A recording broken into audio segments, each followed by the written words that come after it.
It's a really old city, stuck between the dead and the living. So I thought. Hey YouTube! So it's been a little while since I posted a video because for some reason all my videos dumped all in 1 week as opposed to last week, so that's a thing. Anyway, I wanted to do a video today on Self-Love September since I've been addicted to all of Kellyanne Maddox's. If anyone doesn't know, go to her channel, she's amazing. She does this whole thing around all her videos are themed to self-love in the month of September, and she invites other people to tell their self-love stories or tricks and things of that nature that helped them out. So I figured, why not? I'm gonna jump in since I have a little thing that I do all the time, and it's something I think about a lot in our society. Since, anyway, my self-love story basically is around, I was like 12, like you in that normal preteen stage of just hormones kicking in, everything's crazy, nothing is really doing how you want it to. And so, since the internet was around when I was young, thankfully, I googled how to be pretty, because I was starting to really notice as my face was changing, things I just couldn't stand about myself, and the negative thoughts were just piling up.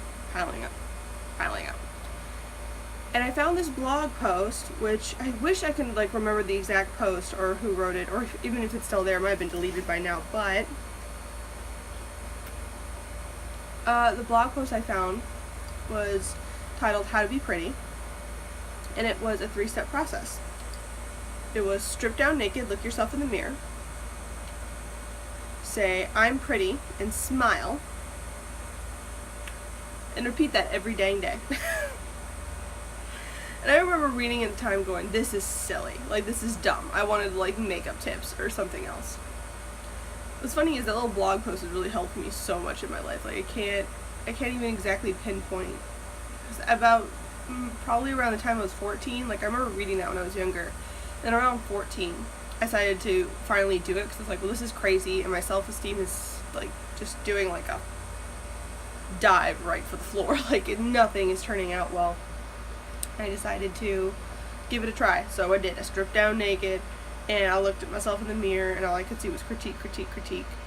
And instead, I tried really, really hard to not do that, and I looked at myself, and I forced myself to smile, told myself I was pretty, and I felt entirely ridiculous while doing it. But I did it. I did the next day. I did the next day. I did the next day. You know that inner monologue you have in your head where it's just like, oh my god, the negative thoughts, they just, even if you were doing something positive with your life, it doesn't matter because the negative thought is now going to come in and make you second guess yourself.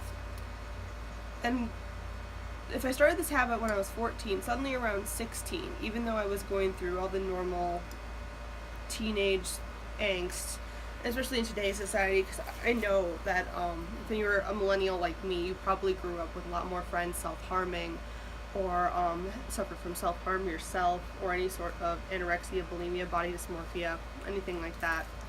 I have never, thankfully, had to endure any sort of mental illness, but I've been surrounded by people who have.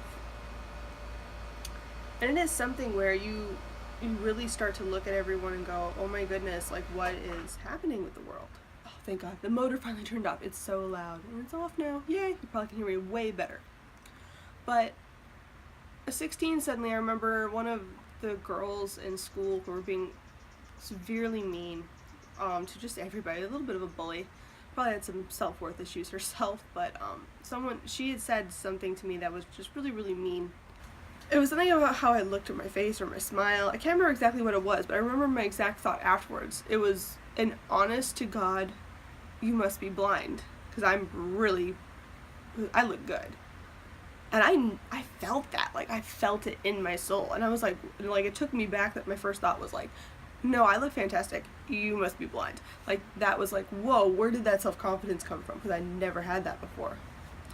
And this is what eventually got me to the conclusion that self-love is a habit that you can actually, in a lot of ways, even train your body into like a muscle memory like thing.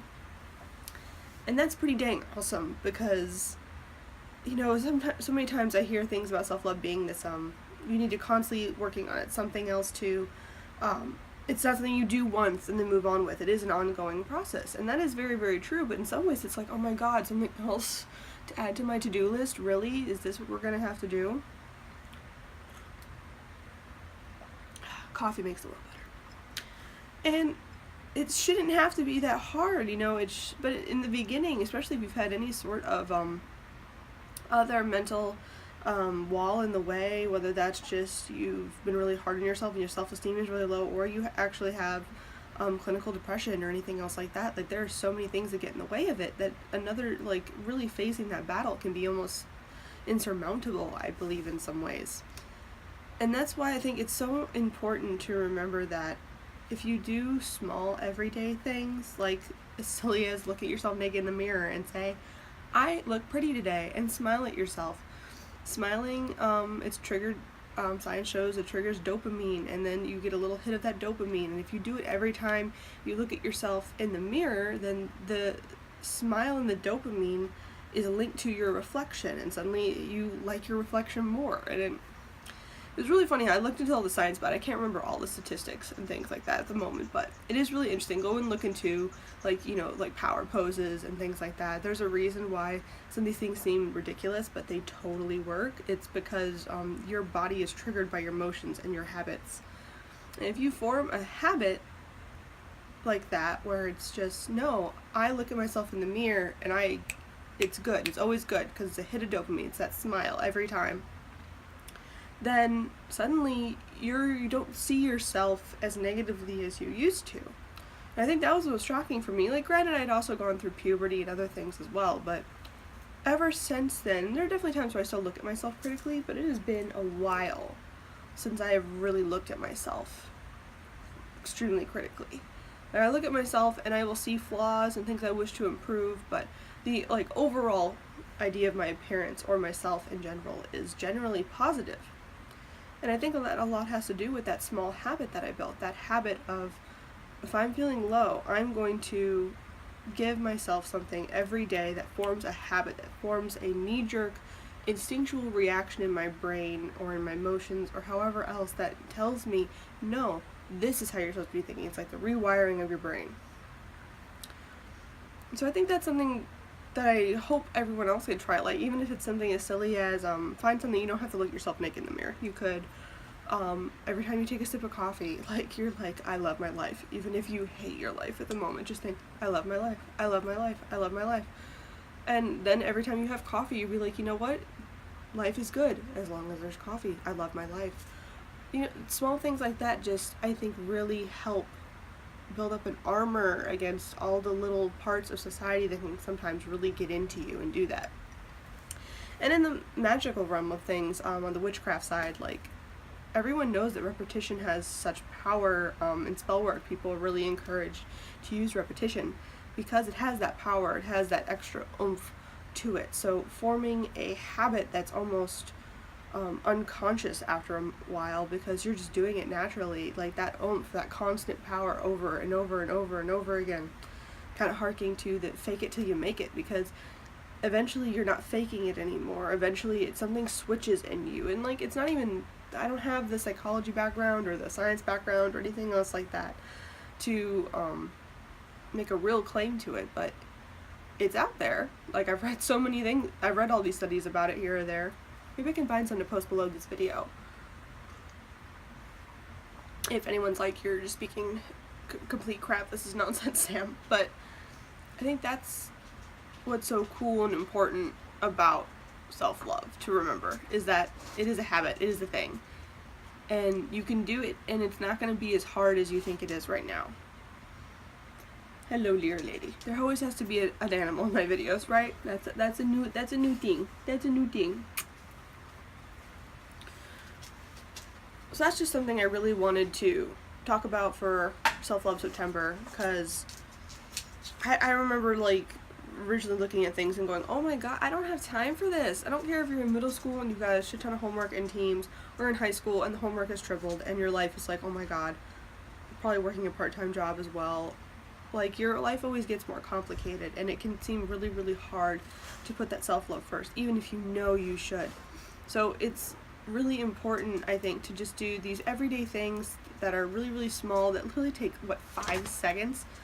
You know, do it after you shower every day. If you're gonna follow my thing where you strip down naked and you look at yourself in the mirror and tell yourself how amazing you are.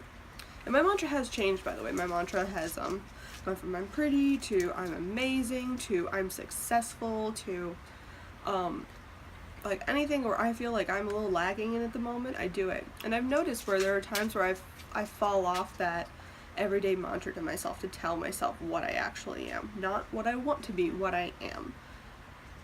And if I fall off that for a while, my self-worth and feeling of how I feel about myself dives. It just straight down every time. And I'm always like, oh my god, I'm feeling bad about myself. Why? Oh, I haven't been doing my habit. I haven't been keeping up with that. So let me know in the comments below about what are some self-love habits that you do that are small that like give you that happy trigger. Hi Boo Boo, are you feeling self-loved? You love yourself? Of course she loves herself. She thinks she's a freaking princess. But she is. Yes. Anyway, I do put up new videos every Wednesday and Saturday. Hope you have a great day, guys. Happy Self-Love September. Bye.